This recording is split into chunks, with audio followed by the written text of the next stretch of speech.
দর্শক দেখুন আবদার, লঘু দোষে গুরুদণ্ড কেন? 4 আধিকারিকের বিরুদ্ধে মামলা দায়েরের নির্দেশ প্রত্যাহার হোক, কমিশনকে চিঠি দিল নবান্ন। নিচে লেখা, রাজ্যের অ্যাডভোকেট জেনারেল অর্থাৎ এজির পরামর্শ নেয় রাজ্য। কমিশন সূত্রে খবর, চিঠিতে এজির পরামর্শের বিষয়টি উল্লেখ করা হয়েছে। চিঠিতে বলা হয়েছে ওই 4 আধিকারিকের অপরাধ এফআইআর করার জন্য যথেষ্ট নয়। প্রিয় দর্শক, আমি শফিকুল ইসলাম এবং আপনারা দেখছেন আরামবাগ টিভি। ফের আবদার, অনুরোধ বা শয়তানি। গত 2রা জানুয়ারি নতুন করে নির্বাচন কমিশন চিঠি করে বলে যে কি হলো ওই যে 4 অফিসার যাদের বিরুদ্ধে এফআইআর করার কথা বলা হয়েছিল, কি হলো, এখনও কেন হয়নি? দ্রুত ব্যবস্থা নিয়ে কমিশনকে জানাতে হবে বলে এই চিঠিটা করা হয়েছিল। দেখুন দর্শক, এই হচ্ছে সেই চিঠি, আমি তো আগেই দেখিয়েছি। 2রা জানুয়ারি দেখতে পাচ্ছেন 4 অফিসার, একজন হচ্ছেন দেবোত্তম দত্ত চৌধুরী, WBCS, ইনি বারুইপুর পূর্বের ইআরও ছিলেন। তথাগত মণ্ডল, ইনি AERO ছিলেন ওই কেন্দ্রেরই। বিপ্লব সরকার, ইনি ময়না অর্থাৎ পূর্ব মেদিনীপুর সেখানকার ইআরও ছিলেন। সুদীপ্ত দাস, ইনি AERO ছিলেন ওই কেন্দ্রেরই। আর একজন casual data entry operator Surajit Haldar. ইনাদের বিরুদ্ধে ব্যবস্থা নেওয়ার কথাটা নতুন করে স্মরণ করানো হয়েছিল যে সেই তো আগস্টের ব্যাপার, কেন এখনও হচ্ছে না বলে একেবারে কড়া ভাষাতেই, এবং যারা ডিস্ট্রিক্ট ইলেকশন অফিসার আছেন তাদের উদ্দেশ্যেই আর কি বলা হয়েছিল যে এফআইআরটা করতে হবে খুব দ্রুত, এবং কোন কোন ধারাতে করতে হবে সেই সব ধারা উল্লেখ করে দেওয়া হয়েছিল। একেবারে ধারা পর্যন্ত উল্লেখ করে দেওয়া হয়েছিল, যেটা কমিশনের উল্লেখ করার কোনো প্রয়োজন নেই। এটা একজন ডিও তিনি জানেন, তার জানার কথা কিভাবে কি এগোতে হবে। তো যাই হোক, এবং যারা এফআইআর লেখেন তারা তো জানবেনই। সুতরাং বলে টলে বলা হয়েছিল ব্যবস্থা নিতে হবে, এবং কি হলো ব্যবস্থা সেটা কমিশনকে জানাতে হবে। তো সেটা হয়ে গেল দর্শক অনেকগুলো দিন। 2রা জানুয়ারি, আজকে হচ্ছে 17, আমি কালকে এই খবরটা দেখলাম। এখন খবরটা যেটা বলা হচ্ছে নাকি আবারও আবদার করা হচ্ছে, অনুরোধ করা হচ্ছে যে হবে না, এটা লঘু দোষে গুরুদণ্ড ব্যাপারটা হয়ে যাচ্ছে, তো সেই জন্যে একটু নির্দেশটা প্রত্যাহার করা হোক। ফের আবদার করা হচ্ছে, অনুরোধ করা হচ্ছে, বা আবার ওটাও বলতে পারি সময়কে নষ্ট করে শয়তানি করা হচ্ছে। 2রা জানুয়ারি মানে চিঠি করা হয়েছিল। আমি মাঝখানে আমিও খবর নিচ্ছিলাম যে কি হলো, কেন ব্যবস্থা হচ্ছে না। কমিশন বলল দ্রুত ব্যবস্থা নিতে হবে, কেন নেওয়া হচ্ছে না।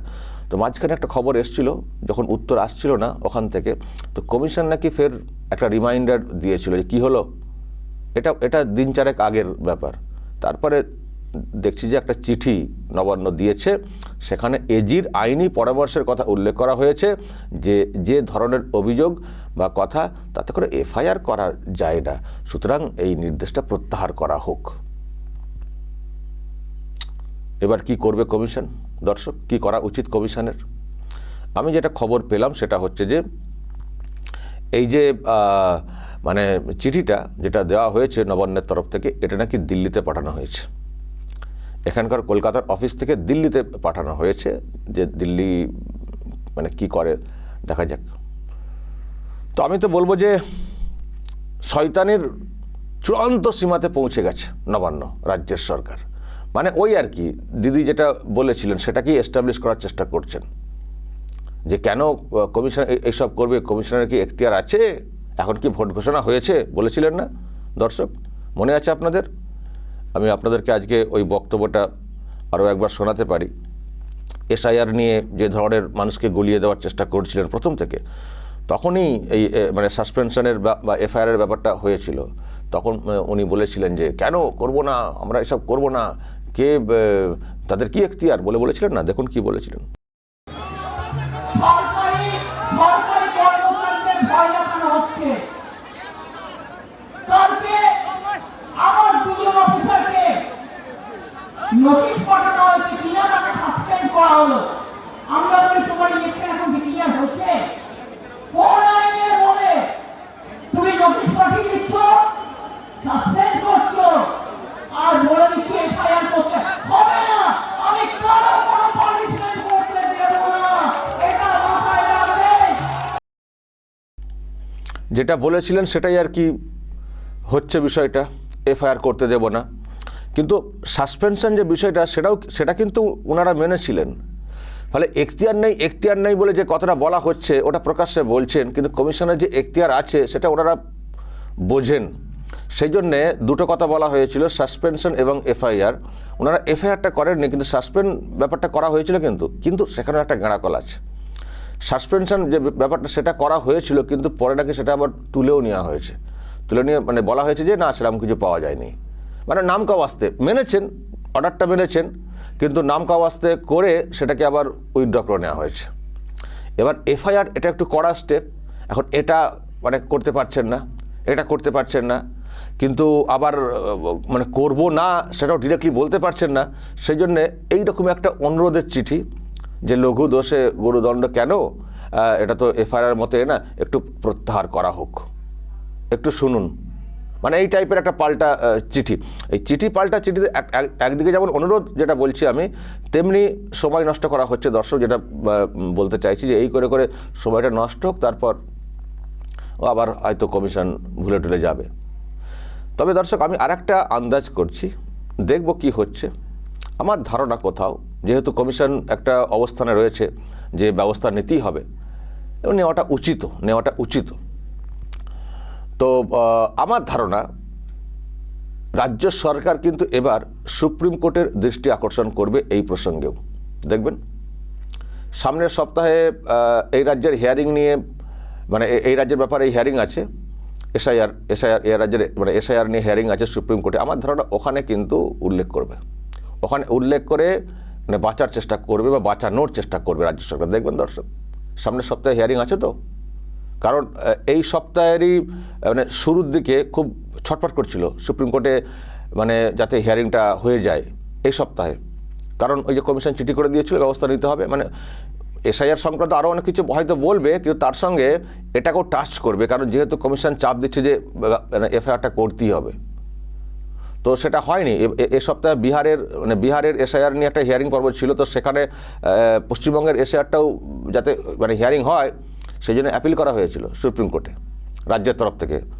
সেখানে একটা কথা বলা হয়েছিল যে যখন বলা হলো যে আপনাদের তো হিয়ারিং আছে পরের সপ্তাহে, তখন বলা হয়েছিল যে না, আরও কিছু ঘটনা ঘটে গেছে 5-6টা, সেগুলো একটু উল্লেখের প্রয়োজন রয়েছে। কী সেই সব ঘটনা সেটা কিন্তু বলা হয়নি রাজ্যের তরফ থেকে। কিন্তু আমার ধারণা এই সাসপেনশনের এই এফআইআরের যে ব্যাপারটা ওটা উল্লেখ করবে। দেখবেন সুপ্রিম কোর্টে গিয়ে ওই ঘ্যানর করবে, লঘু দোষ গুরুদণ্ড কেন এসব হবে, এসব বলে তো মনোবল ভেঙে যাবে। অফিসারদের একটা সংগঠন আছে WBCSদের, তারাও সব বেঁকে বসছে কী করে কাজ করব, তাছাড়া কী এমন ব্যাপার। দেখবেন ঘ্যানর করে সুপ্রিম কোর্টের থেকে যদি একটা কিছু স্বস্তি আদায় করা যায়, দেখবেন আমার ধারণা এটা নিয়ে দৃষ্টি আকর্ষণ করবে। আমি দেখবো সামনের সপ্তাহে কী হচ্ছে। মানে ইনারা এখন বাঁচাতে মরিয়া, WBCSদের বাঁচাতে মরিয়া। আসলে বাঁচাতে তো হবেই, কারণ ওনাদের নির্দেশেই তো কাজটা হয়েছে না। বলছেন কিনা লঘু দোষ মানে লগ ইন পাসওয়ার্ড দিয়ে দেওয়া হয়েছে, সেখান থেকে যা ইচ্ছা তাই করা হয়েছে, লঘু দোষ। এখানে এফআইআর হবে না, কিন্তু উনি করবেন না। উনি করলে তো আর ওনার ইচ্ছাতে কাজ করবেন না। ওনার ইচ্ছাতে কাজ করেছেন, সুতরাং ওনাদেরকে পুষিয়ে দিতে হবে, ওনাদেরকে বাঁচাতে হবে। সামনে আরও বড় কাজ রয়েছে, ভোট রয়েছে। যদি এখনই শাস্তির মুখে ওনারা পড়ে যান, তাহলে এর পরে যেসব নির্দেশ দেব তাহলে তো কেউ মানবেন না, শুনবেন না। ফলে সেই জন্যেই মানে বাঁচাতে মরিয়া। নবান্ন থেকে নাকি পরামর্শ দেওয়া হচ্ছে কোনটা করা উচিত কোনটা করা উচিত না। যে অভিযোগটা আছে তার ভিত্তিতে এফআইআর করা যায় কি যায় না, ভাবুন, সাহসটা ভাবুন। তবে আমার ধারণা কমিশন ব্যবস্থা নেওয়াটা উচিত, কারণ সামনে বড় যেহেতু একটা ভোটের পর্ব রয়েছে, সেক্ষেত্রে ওনাদের দায়িত্বটা একটু বুঝিয়ে দেওয়াটা উচিত, যে অন্যায় করলে যে পার পাওয়া যায় না, সেই বার্তাটা দেওয়াটা উচিত। না দিলে আবার অন্য সমস্যা তৈরি হয়ে যাবে, তাহলে কিন্তু ফ্রি অ্যান্ড ফেয়ার ভোটটাই এখানে হবে না। ফলে কমিশনের কড়া স্টেপ নেওয়া উচিত। আর এই ধরনের শয়তানি, বারবার সময় নষ্ট করে চিঠি দিয়ে এরকম করা, জ্ঞান দেওয়া, এইসব চলতে পারে না। সব কিছুর একটা লিমিট আছে, এটা কমিশনের বুঝিয়ে দেওয়া উচিত। দর্শক বলবেন, যদি আপনাদের আরও কিছু বলার থাকে অবশ্যই বলবেন কমেন্ট বক্সে। নজর রাখবেন আরামবাগ টিভিতে।